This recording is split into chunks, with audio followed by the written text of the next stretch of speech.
We have Robert Kiyosaki on the one hand, and the other hand, we have Dave Ramsey, and both of them are these financial gurus who are both very successful, both very different styles of investing. And today we're going to be talking about the difference between the two of them, because I remember when I started learning a little bit about what both of them talk about, I found no videos talking about the difference between the two of them, which one's better, which one's worse, and whatnot. So really trying to understand the difference between the two of them could be something that could be really, really beneficial for our own sake.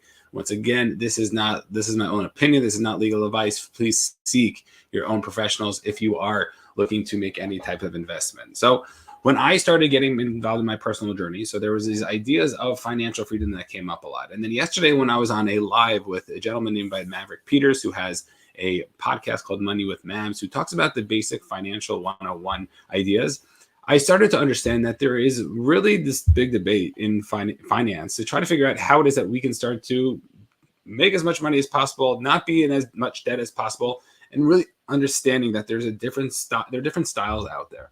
And one of the first books that I read was a book called Rich Dad, Poor Dad by Robert Kiyosaki. And the whole idea is talking about that he had two dads. One was his real dad, who was his quote unquote poor dad, who worked at W-2, who really worked in the system of, you want to call, the work world of America. And then his other dad was this financial entrepreneur who really was able to teach him how to be making money in this world of entrepreneur. And on the other hand, you have Dave Ramsey, who is very, very popular, very, very successful, who has a story himself, who when he was younger, he got into real estate. He ended up losing everything because the bank decided to take it all. And because of that, he had to figure out, okay, what is it that I can do that could really try to protect myself? And their two styles are totally, totally different. Robert Kiyosaki is all about leveraging. He's all about using other people's money to help you make more money. And the fact that banks are willing to give nowadays it's like 5, 6, 7, 8%. You can take that money and try to make 10, 12, 15% as long as you know what you're doing. And then you could be making more money for free, technically, because you're just borrowing that money against the stuff that you're looking to do. As opposed to Dave Ramsey, who's like, no, we don't want to take on any debt. We want to be living debt free, because that's where really the stress and the quality of life deters for most people. And most people have no idea what they're talking about or doing. So therefore, when they start to get into real estate or really any type of investment, and they're looking to leverage themselves, whether it's a loan for school or whether it's they're rented, they're lending, they're using a car. We have to understand whatever it is that we're looking to do, we have the ability to try to protect ourselves the best way as possible. And the more I started to deep dive into this topic, the more I started to try to figure out what's going on. There are a bunch of different ideas that really came out of here. So we have, on the one hand, we have Robert Kiyosaki, who talks about take people's money, take the bank's money, whoever's money you get your hands on, try to make more money, as opposed to Dave Ramsey, who says, no, you don't want to borrow anybody's money. You want to pay for everything in cash. You don't want to have any credit cards. You really just want to use a debit card, and really make sure that you're only using what it is that you can have. And I think there's two different types of people that they're talking to. And I think that it could work each for both of them, because you see both people on each side who are looking to try to figure out what it is that they can do. And on the one hand, you have people like Robert Kiyosaki and his people in his camp who really are good at leveraging people's money, and they are very good at making more money.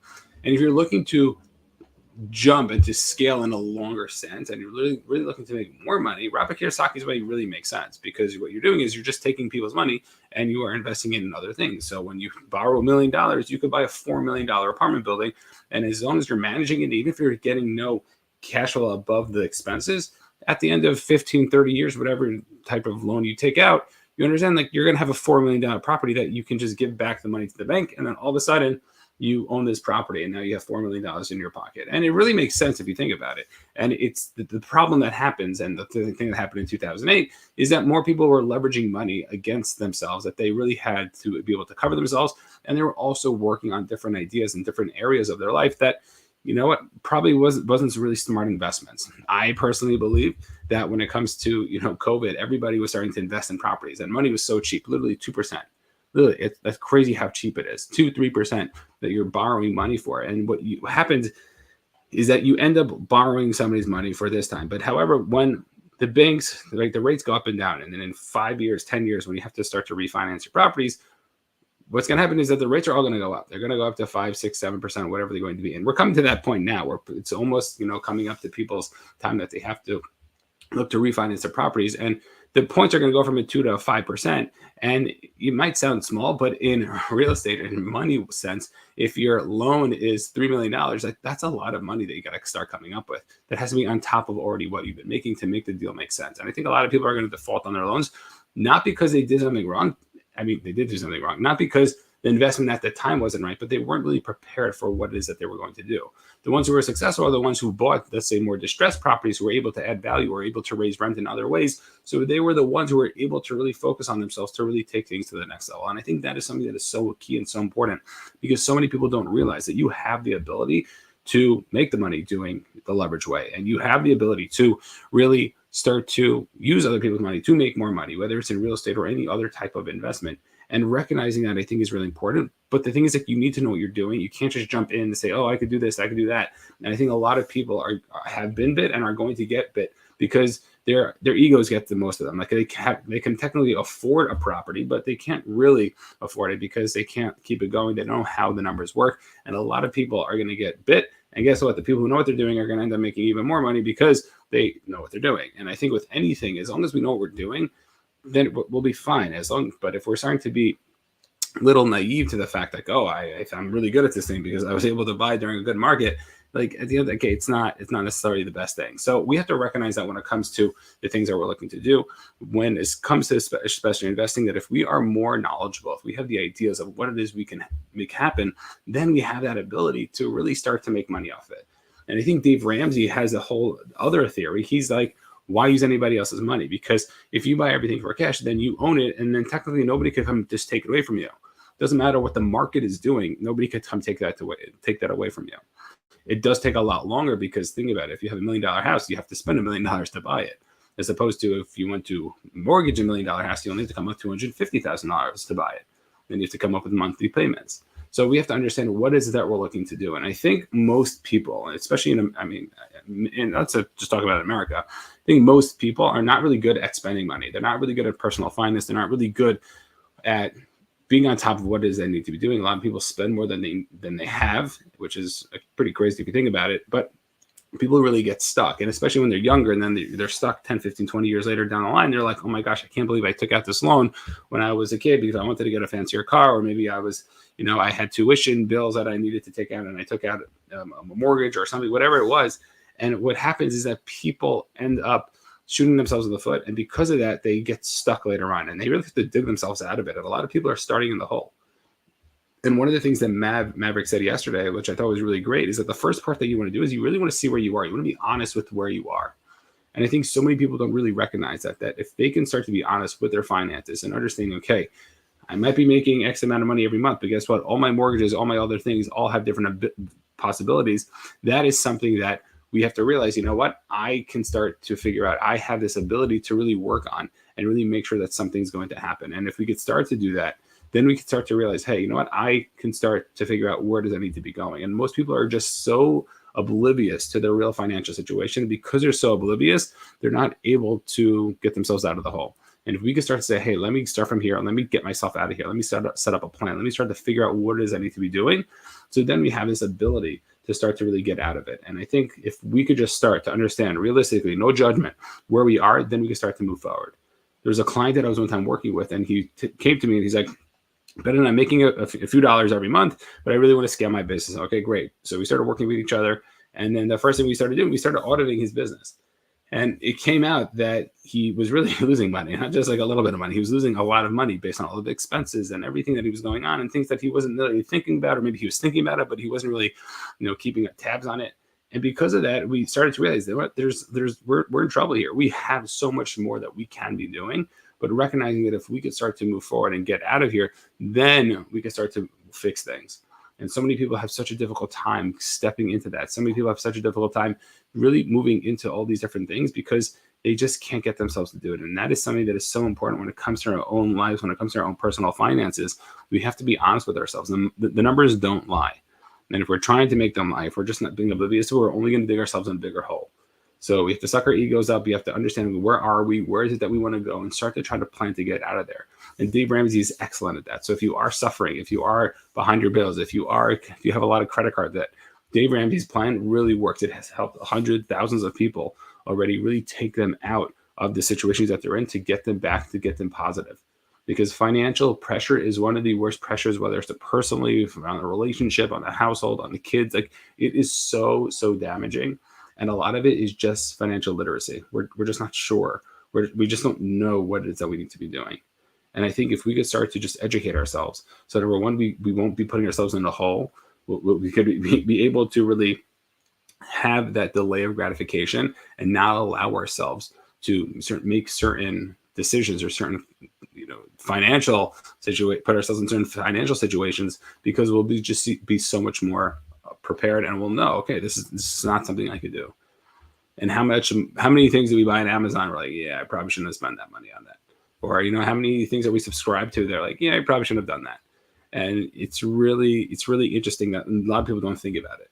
And I do think we do need to invest, and whether it's investing in your own personal education or making investments in terms of things that are going to be making you money. But I really think it's important. And one of the big things that Robert Kiyosaki talks about is the type of debt that you're getting. And there's good debt and there's bad debt. And understanding that there's the good debt is the one that you want, and the bad debt, of course, is the one you don't want. And the bad debt is liabilities, and the good debt is assets. And the difference between a liability or an asset is really simple. If it makes you money, it's an asset. If it takes away money, it is a liability. So a lot of people think that their own personal home is an asset. Oh, I own this house, this and that. But it's every month you're paying money for something. So you're actually taking that asset and you're spending money on it every month. Yeah, you can say you're making money later on, or when you sell it, you make money, this and that, but you still need a place to live regardless. So a house, your own personal residence, is actually a liability. You can take that liability and turn it into an asset by renting it out and be making money and covering all your expenses. But that's only if you do that. And so many people don't realize that, but we have the ability to work on these different things and to really understand what it is that we're doing just by recognizing, is this an asset or a liability? And if we can start to realize that and start to put things in a situation, so then we have the ability to do this, and we have the ability to really make things happen. And so many people don't recognize that, and they don't think about it, because it's not something that they're doing, or they're thought one thing or thought the other. And the question is, like, are we investing in assets? Are we investing in things that are going to make us money? And I believe like online courses can be a huge asset to you. You're investing in your own knowledge that's going to be able to help you give you the best advice. And if we can start to realize that and start to put that in different areas, then I really think it could be something that could be really beneficial to us. So recognizing that, I think, is also very important. So realizing that we need to invest, and we need to try to figure out how we can invest. And if we could start to think about that, then we can start to figure out, okay, which style really works for me. Am I the type of person who really needs boundaries and guidelines, and really I shouldn't have a credit card because I don't want to spend it? Or am I the type of person who, like, no, I'm going to be smart with my money. I'll understand that there's going to be some risk, and that I might be losing something, but at the end of the day, I'm going to be more prepared. I'm going to be more out there. And I think if we could start to do that, I really think then most people could start to really put themselves in a situation.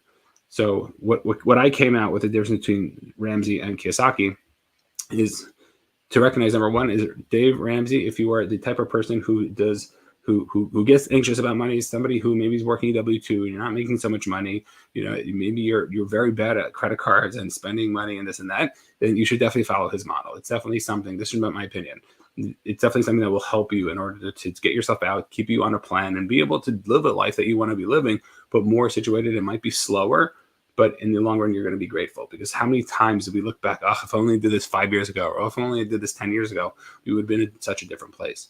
And for those who are more prepared and who are educated, and I would say educated and who actually know what they're doing, as opposed to somebody who's just doing it, recognize that, maybe leveraging other people's money, maybe using the banks is going to be important. Understanding that, I might need to be able to have, some money to be able to cover myself, because, if the market does crash or the banks do recall my loans, what is it that I'm going to do? And I think both of them can work for different people, and you really need to know yourself. Yes, Robert Kiyosaki's way can make you richer a lot quicker, but I think there's more of a safer bet with Dave Ramsey's way, and they both have their pros and they both have their cons. And this really comes down to the person and really knowing yourself and asking yourself, what is it that I do? What is it that I like? How is it that I'm supposed to move forward? And if I could start to figure that out, then I have the ability to start to make the proper investments. Regardless, I think people should be learning about finance. People should be learning about it, because nobody really talks about it, especially in school. Maybe you learn how to do, like, write a check. I don't feel like people don't even write checks anymore, but I'm saying, like, I'm sure you learn basic things, but really learning how loans work, how banks work, how you can leverage your money, compounding interest, investing in different types of things, and know where to invest. And I thought Dave Ramsey had a great line when he was talking to, I forgot, it was on this podcast, and he was saying how they asked him, like, where should you invest your money? If you have, let's say, I don't know, let's say you have like $10 million, where should you invest it? And he said you should invest it in the things that you know the best. So if it's real estate, invest it in real estate. If it's stocks, you should invest it in stocks. And majority of your money should be going to the place that you actually know. And if we can start to just understand that, that could be a huge indicator in terms of where it is that we should invest our money and what it is we should be doing. Because if we have the ability to start to really understand what it is that we can start to do and how it is that we can give ourselves that financial freedom, that life that we want to be living. Understand that doesn't happen overnight. It does take time, and we need to learn the things that we need to be learning. But at the end of the day, it's really possible. And all we have to do is just start by educating ourselves and being honest with ourselves. And by doing that, I really think it'd be more beneficial for us down the line.